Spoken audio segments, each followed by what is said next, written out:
Saudara-saudara, dalam sejarah politik, hal ini mudah diucapkan, tidak mudah untuk kita capai. Tapi kita bisa capai kalau kita bersatu dan bekerja sama. Marilah kita bangun masa depan bersama.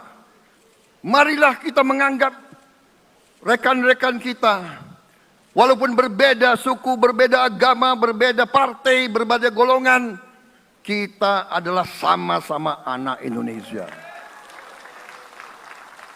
Bertanding, semangat.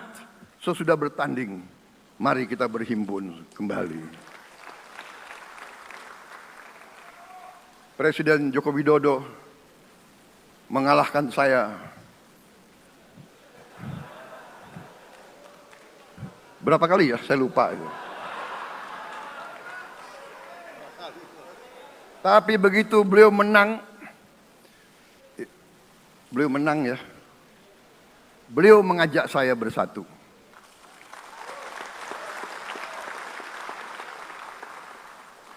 Dan saya menerima ajakan itu. Sekarang saya yang menang.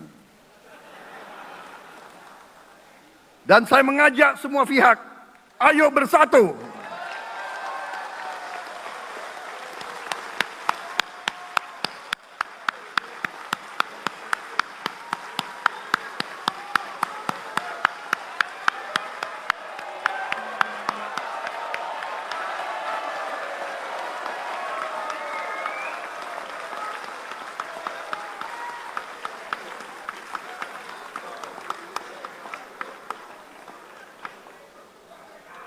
Tidak ada jalan lain. Dalam waktu yang sesingkat-singkatnya, kita harus mencapai ketahanan pangan.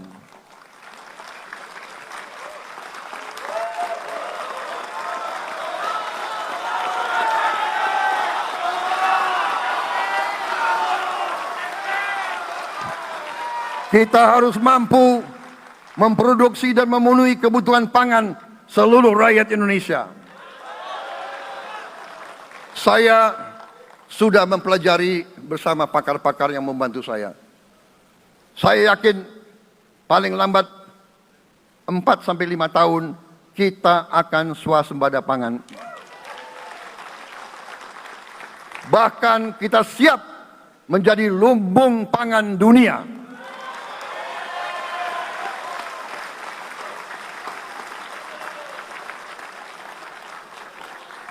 Saudara-saudara sekalian, kita juga harus swasembada energi.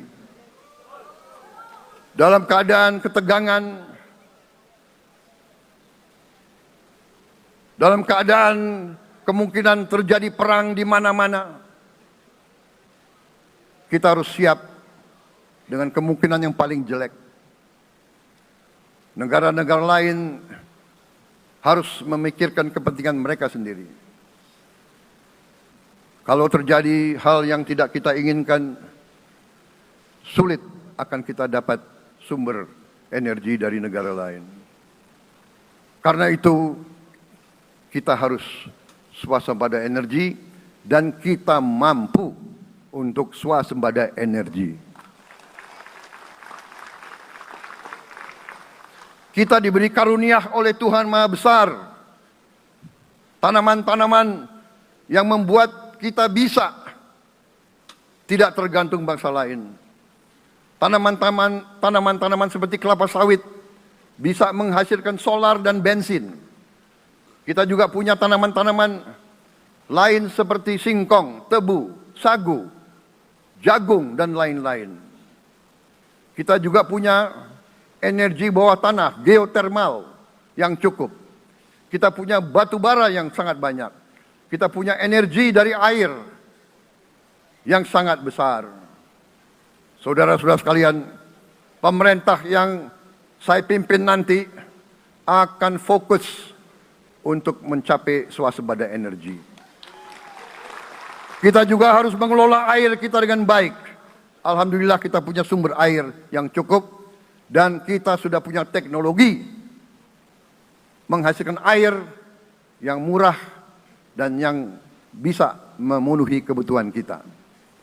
Saudara-saudara sekalian, juga semua subsidi, bantuan kepada rakyat kita yang masih dalam keadaan susah, harus kita yakin subsidi-subsidi itu sampai kepada mereka yang butuhkan.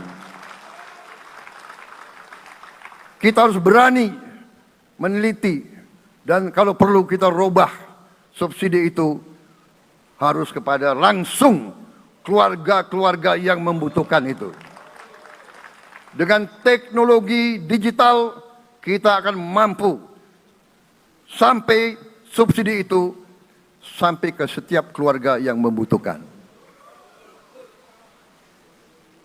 Tidak boleh aliran-aliran bantuan itu tidak sampai ke mereka yang butuh itu. Saudara-saudara, anak-anak kita semua harus bisa makan bergizi minimal 1 kali sehari. Dan itu akan kita lakukan dan itu bisa kita lakukan, saudara-saudara sekalian. Selain itu, melindungi mereka yang paling lemah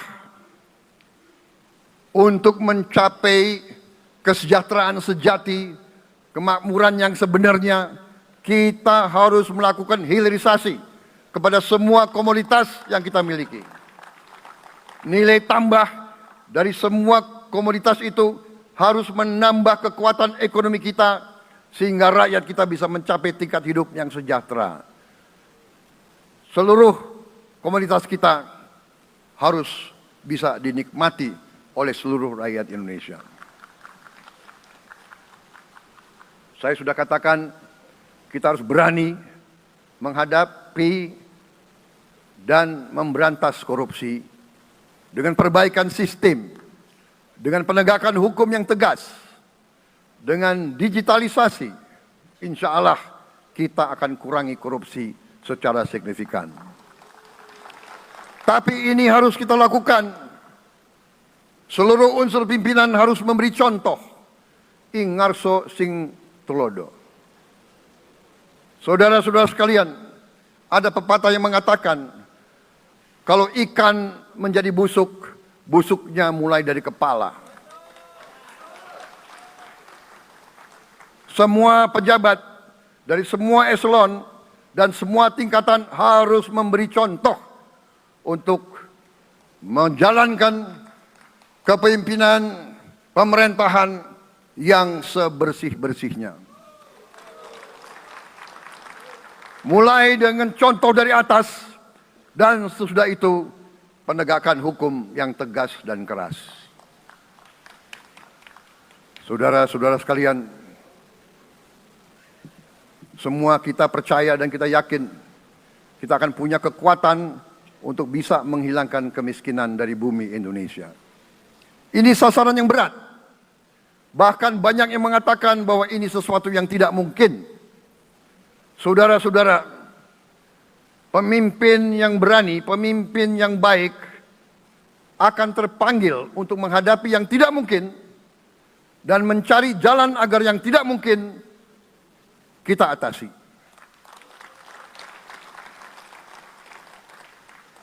Bangsa yang berani adalah bangsa yang bisa bikin yang tidak mungkin menjadi mungkin. Saudara-saudara, di tengah itu cita-cita yang begitu besar, yang begitu kita idam-idamkan, kita perlu suasana kebersamaan. Kita perlu suasana persatuan. Kita perlu kolaborasi kerjasama, bukan cekcok yang berkepanjangan. Kita perlu pemimpin-pemimpin yang tidak caci maki, pemimpin-pemimpin yang arif, yang bijaksana, yang mengerti dan cinta budaya dan sejarah bangsa sendiri, yang bangga dengan adab, tradisi, dan adat bangsa kita sendiri. Kita dari sejak dahulu, pemikiran, kehendak, dan rancang bangun pendiri-pendiri bangsa kita, dari sejak awal bangsa ini berdiri, kita ingin menjadi bangsa yang berdemokrasi. Kita menempatkan kedaulatan rakyat setinggi-tingginya. Dalam dasar negara kita, Pancasila, kerakyatan merupakan sendi utama dari kelima sila yang kita junjung tinggi. Kerakyatan yang dipimpin oleh hikmat kebijaksanaan dalam permusyawaratan perwakilan. Kita menghendaki kehidupan demokrasi, tapi marilah kita sadar bahwa demokrasi kita harus demokrasi yang khas untuk Indonesia. Demokrasi yang cocok untuk bangsa kita. Demokrasi yang berasal dari sejarah dan budaya kita. Demokrasi kita harus demokrasi yang santun. Demokrasi di mana berbeda pendapat harus tanpa permusuhan. Demokrasi di mana mengoreksi harus tanpa caci maki.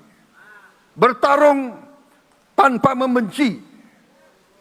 Bertanding tanpa berbuat curang. Demokrasi kita harus demokrasi yang menghindari kekerasan, yang menghindari adu domba, yang menghindari hasut menghasut.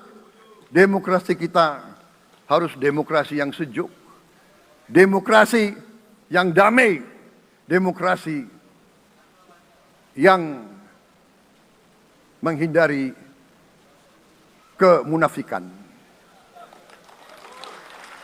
Hanya dengan persatuan dan kerjasama kita akan mencapai cita-cita para leluhur bangsa kita. Bangsa yang gemah ripah loh jinawi, toto tentrem kertoro harjo. Bangsa yang baldatun, tojibatun, warobun gofur. Bangsa di mana rakyat cukup pangan, cukup sandang, cukup papan. Cita-cita kita adalah melihat wong cilik iso gemuyu. Wong cilik bisa senyum, bisa ketawa. Saudara-saudara sekalian, kita harus ingat bahwa kekuasaan itu adalah milik rakyat. Kedaulatan itu adalah kedaulatan rakyat. Kita berkuasa seizin rakyat. Kita menjalankan kekuasaan harus untuk kepentingan rakyat. Kita harus selalu ingat, setiap pemimpin dalam setiap tingkatan harus selalu ingat, pekerjaan kita harus untuk rakyat.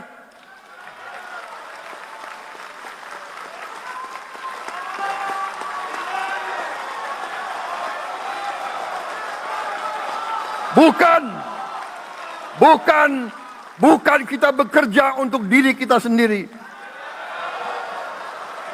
Bukan kita bekerja untuk kerabat kita. Bukan kita bekerja untuk pemimpin-pemimpin kita. Pemimpin yang harus bekerja untuk rakyat.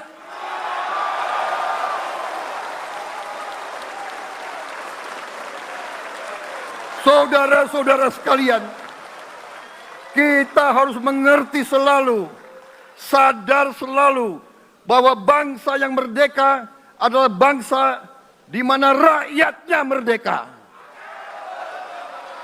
Rakyat harus bebas dari ketakutan, bebas dari kemiskinan, bebas dari kelaparan, bebas dari kebodohan, bebas dari penindasan, bebas dari penderitaan.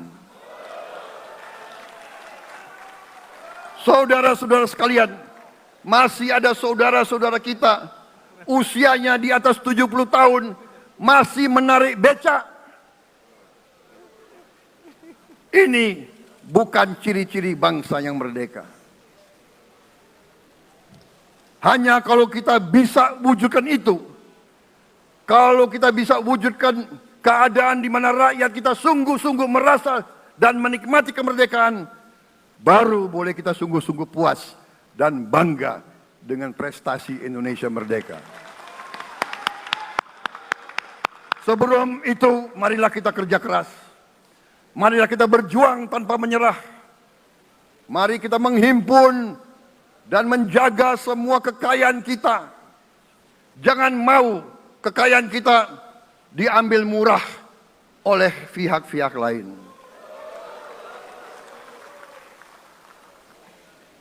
Saudara-saudara sekalian, Semua kekayaan kita harus sebesar-besarnya untuk kepentingan dan kemakmuran rakyat kita. Saudara-saudara, dalam sejarah politik, hal ini mudah diucapkan, tidak mudah untuk kita capai. Tapi kita bisa capai kalau kita bersatu dan bekerja sama. Marilah kita bangun masa depan bersama. Marilah kita menganggap rekan-rekan kita, walaupun berbeda suku, berbeda agama, berbeda partai, berbeda golongan, kita adalah sama-sama anak Indonesia. Bertanding, semangat. Sesudah bertanding, mari kita berhimpun kembali. Presiden Joko Widodo mengalahkan saya berapa kali ya? Saya lupa. Tapi begitu beliau menang ya. Beliau mengajak saya bersatu.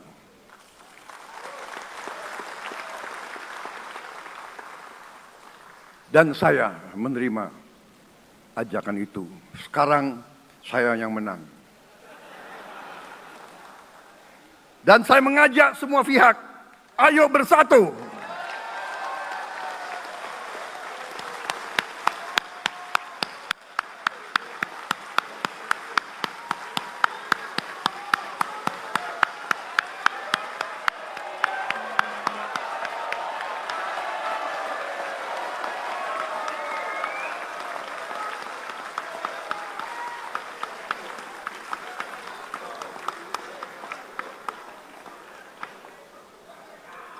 Saudara-saudara sekalian, dalam menghadapi dunia internasional, Indonesia memilih jalan bebas aktif, non-blok, non-aligned.